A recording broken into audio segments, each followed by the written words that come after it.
Ini adalah ayam kampung usia 80 hari. Saya ambil sampel, kemudian saya timbang. Bobotnya untuk yang jantan rata-rata hampir mendekati 1,4 kg dan yang betina 1 kg. Permasalahannya adalah bagaimana caranya. Oke, simak terus video ini bosku.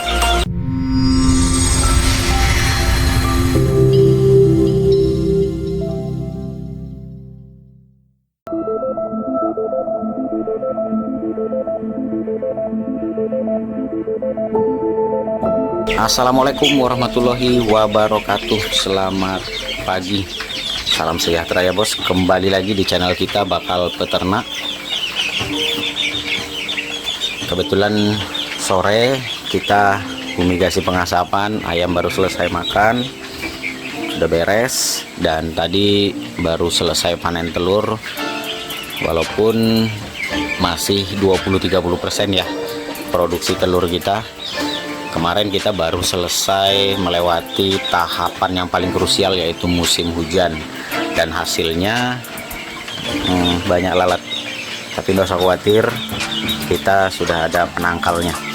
Oke, baiklah bosku. Jadi banyak sekali mitos atau pendapat yang mengatakan bahwa ternak ayam kampung ini sebenarnya bikin rugi karena panennya yang lama, sehingga beberapa peternak menempuh jalan pintas dengan memelihara ayam yang panennya cepat. Salah satunya adalah Joper yang bisa panen dalam kurun waktu 60 hari, kemudian KUB yang bisa panen dalam waktu 75 hari. Ini adalah cara pintas, jalan pintas yang ditempuh beberapa peternak. Tetapi saya tidak menyalahkan metode atau cara seperti itu adalah teknik dan hak masing-masing peternak ya. Yang mau saya ungkap di sini, yang ingin saya bahas di sini adalah ternak ayam kampung. Tetapi jujur saya katakan bahwa ayam di Bakal Peternak ini bukan ayam murni ayam kampung ya bos. Sudah banyak sekali gen persilangan yang saya lakukan di ayam-ayam saya. Jadi kalau seumpamanya muncul 80 hari bisa bobot hampir 1,4 jantannya, kemudian betinanya bisa tembus 1 kilo dalam kurun waktu 80 hari, ya saya rasa wajar aja. Tetapi perlu disimak juga bahwa sebagus apapun gen ayam, secepat apapun ayam bisa bertumbuh dan panen, kalau metode perawatannya salah atau keliru dari sejak awal, maka saya bisa pastikan pasti tetap akan terhambat juga pertumbuhannya bos. Sebentar bos ya. Jadi kesimpulannya yang ingin saya bahas di sini adalah bukan dari jenis ayamnya, bukan dari hasil atau prestasinya, tetapi yang ingin saya bahas adalah caranya. Bagaimana cara supaya ayam ini bisa, terutama di fase-fase DOC, kemudian masuk masa grower ya, masa pembesaran, ini tidak mengecewakan kita, terutama peternak.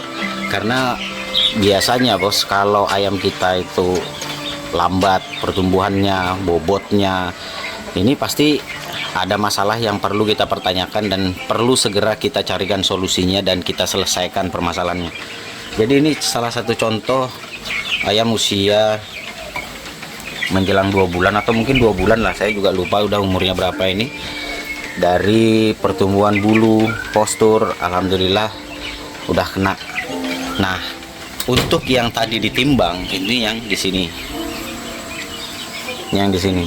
Sebagian nanti akan saya indukannya akan saya ambil jadi bakal indukan ke depan. Ya, calon-calon indukan ke depan, karena memang saya lagi pengen nambah indukan bos. Nah, jadi yang saya timbang tadi tuh sumbernya dari sini. Seperti yang saya katakan bahwa pertumbuhan ayam di Bakal Peternak alhamdulillah sejauh ini metode perawatannya tepat dan benar. Yang pertama yang perlu kita perhatikan lagi adalah masa perkembangan dari masa DOC. Bagaimana kita merawat DOC dari usia 0 hari sampai minimal tuh 21 hari bisa selamat hidup semua, itu satu.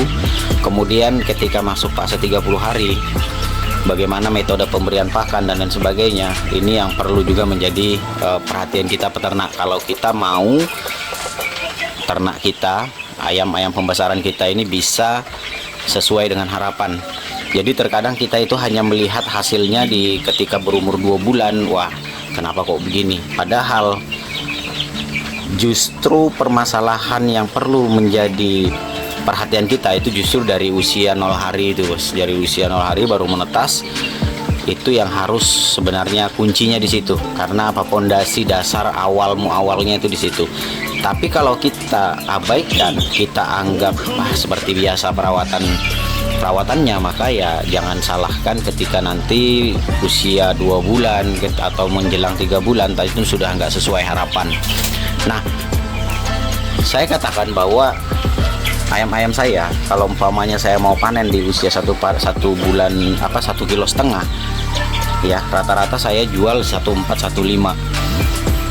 Masuk akal bos, kalau saya bisa jualnya di usia 3 bulan atau paling lambat itu 3,5 bulan saya bisa jual. Kenapa? Karena ya itu tadi. Nah, sebagai contoh ini sudah 2 kali pemberian pakan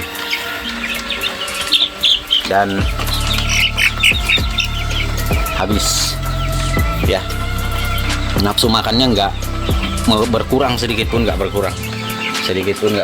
Kenapa? Karena ya itu tadi, dari DOC benar-benar kita perhatikan. Pertama, pola pakannya. Pola pakan yang kita di bakal peternak terapkan adalah metode 24 jam bosku. Metode 24 jam ini saya berikan pakan ready 24 jam, tidak pernah kosong. Kemudian yang kedua, saya tidak pakai vitamin, tetapi saya memberikan metode jamu-jamuan. Dengan menggunakan jamu-jamuan ini, kita berharap bahwa organ pencernaan dari DOC ini tadi bisa maksimal ya. Kemudian memastikan suhu di dalam box magic ini tetap selalu hangat dan anti nyamuk tidak masuk ke dalam. Itu aja sih yang perlu benar-benar penting. Nah, kemudian ketika masuk usia 30 hari nih seperti ini segera diberikan obat penangkal cacing. Nah, ini sengaja nggak ada minumnya nih bos, karena saya mau memberikan ini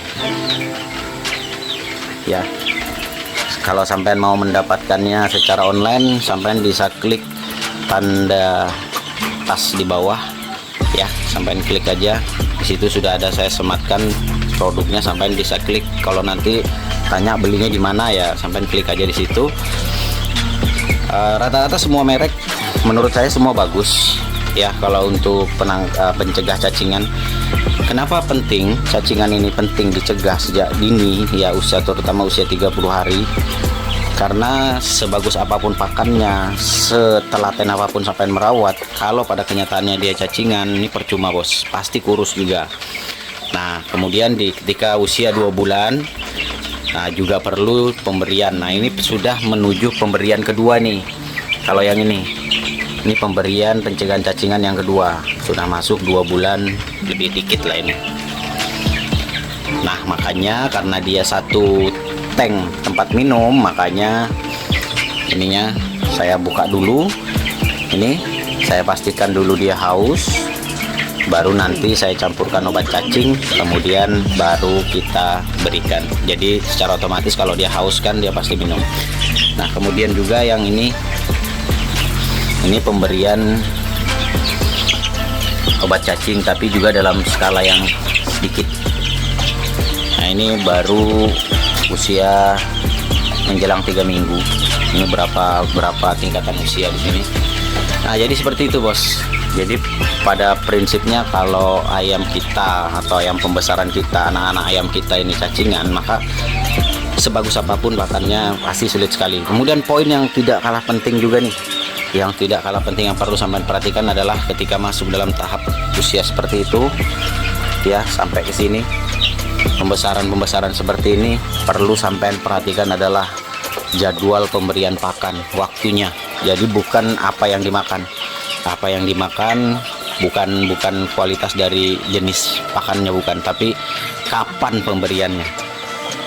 Ini penting. Jadi ayam kalau sering telat makannya, jadi jangan sampean tanyakan lagi kenapa kok ayam saya kurus, kenapa kok bobotnya segitu-gitunya nggak mau nambah-nambah ya. Jadi ini selalu ready nih bos. Jadi di posisi kenyang masih saya tambahin walaupun nggak banyak ya. saya tetap tambahin, jadi kapanpun dia mau makan dia makan. Nah bahkan yang di sini ini lebih gila lagi, saya sudah pemberian yang kedua, ini habis lagi, tapi biar kelihatan telihnya juga besar-besar sudah ya. Ini metode yang saya terapkan bos, makanya jangan heran kalau saya bobot 1,5 kilo itu saya bisa jual di umur 3 bulan atau 3 bulan setengah. Yang sebagian besar pendapat mengatakan bahwa kalau ternak ayam kampung itu panennya usia 4-5 bulan. Ya kalau sampai ternaknya diumbar secara otomatis hasilnya juga akan kurang maksimal bos. Memang dari segi pakan kita bisa lebih hemat, tetapi di sisi lain pertumbuhannya juga agak sedikit lebih lambat. Kenapa? Karena energi tadi habis terkuras kemana-mana. Nah permasalahannya adalah ketika ayam tadi menghabiskan banyak energi, maka dia akan mengambilnya dari protein, sehingga penyerapan protein di tubuh ayam kurang maksimal. Nah ini sebenarnya kuncinya. Jadi kalau kita mau bobotnya benar-benar bisa kita capai, bisa memuaskan, ya untuk ayam-ayam pembesaran itu harus dalam kondisi seperti ini, dikandangin, tidak dilepas ya, terutama buat sampean yang dari beternak skala rumahan tapi di dekat area pemukiman. Ini area pemukiman nih bos, ini banyak yang nanya nih, pemukiman nggak di sana ya? Pemukiman bos tuh. Pemukiman kebetulan aja ini di sebelah tanah kosong, di belakang sini tanah kosong, tapi selebihnya itu rumah semua yang dikelilingi ya. Jadi seperti itu kondisi kita. Contoh simpel ternak ayam kampung skala rumahan yang paling ideal, jadi nggak perlu perawatannya nggak terlalu menyusahkan, tetapi bisa mencapai hasil yang maksimal. Nah secara kebetulan juga memang di sini untuk kandang yang di sini ini lagi kosong, yang terisi itu cuman yang ini sama yang di ujung sana ada indukan 2 indukan muda. Saya tetap biarkan aja, tetap menunggu yang ini besar-besar. Nah jadi nanti ini besar-besar nanti akan pindah ke sini untuk masuk fase pembesaran sehingga sampai panen ya, sampai panen. Kemudian baru dipilah mana yang saya tahan dan mana yang akan dijual. Nah untuk itu buat sampean yang ternaknya masih bermasalah tentang bobot, buat ternak sampean yang anak-anak ayamnya masih ketinggalan, ya silahkan komen di bawah apa permasalahannya, nanti kita akan bahas di sesi baperan ya. Kita akan bahas di sesi baperan nanti. Oke, baiklah bosku, itu saja dulu sharing singkat kita ya, sebenarnya sharing singkat kita di Bakal Peternak di sore hari ini. Semoga terbantu. Jadi intinya kenapa Bakal Peternak bisa jual ayam kampung di usia 3 bulan 3 bulan setengah, yaitu tadi alasannya, caranya mulai dari DOC sampai masuk di usia pembesaran. Karena kuncinya ketika sudah di 2 bulan up menuju ke 3 bulan seperti di sana, usia 80 hari, kalau dia tetap stabil, maka saya pastikan ternak ayam kampung sampean sudah masuk dalam kategori berhasil. Oke, itu aja video kali ini. Semoga Bakal Peternak bisa terus menginspirasi dan memotivasi sampean untuk terus beternak skala rumahan mandiri. Sampai jumpa di video-video berikutnya. Assalamualaikum warahmatullahi wabarakatuh. Salam sukses dari Bakal Peternak.